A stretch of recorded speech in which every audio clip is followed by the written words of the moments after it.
Europski parlament danas je izglasao digitalne COVID potvrde koje će u službenu uporabu diljem Europske unije od 1. srpnja. Hrvatska je tu potvrdu već uvela u sustav, a u tjedan dana izradilo ju je više od 100.000 ljudi. A osim za prelazak granice, plan je da ta potvrda služi kao dokaz o preboljenju, cijepljenju ili negativnom testu i za druge namjene, poput odlaska na koncerte. Goran Latković otkriva kad će nacionalni stožer donijeti tu odluku i kada kreću prvi pravi koncerti s publikom.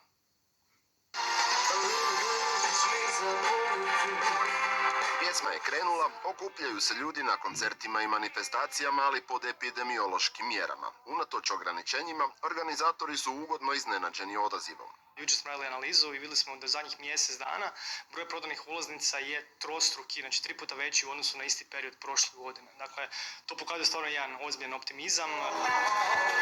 Optimizma će uskoro biti još jer pred vratima su koncerti po starom normalnom. Dakle, bez pridržavanja epidemioloških mjera, ali pod uvjetom da su posjetitelji preboljeli, cijepljeni ili negativni. Uz ulaznicu će se skenirati i digitalna COVID potvrda.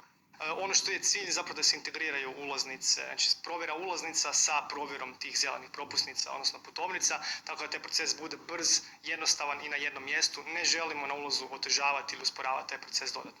Prijedlog je to industrije događanja koji preko Ministarstva kulture šalju u Hrvatski zavod za javno zdravstvo.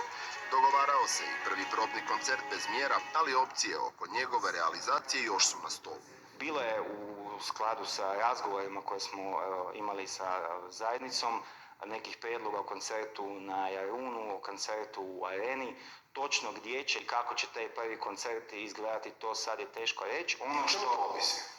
Pa to prije svega dakle ovisi o našim isto tako razgovorima sa Zavodom za javno zdravstvo i sa stožerom u kojem trenutku ćemo biti spremni da se kroz ovaj način registriraju te COVID putovnice.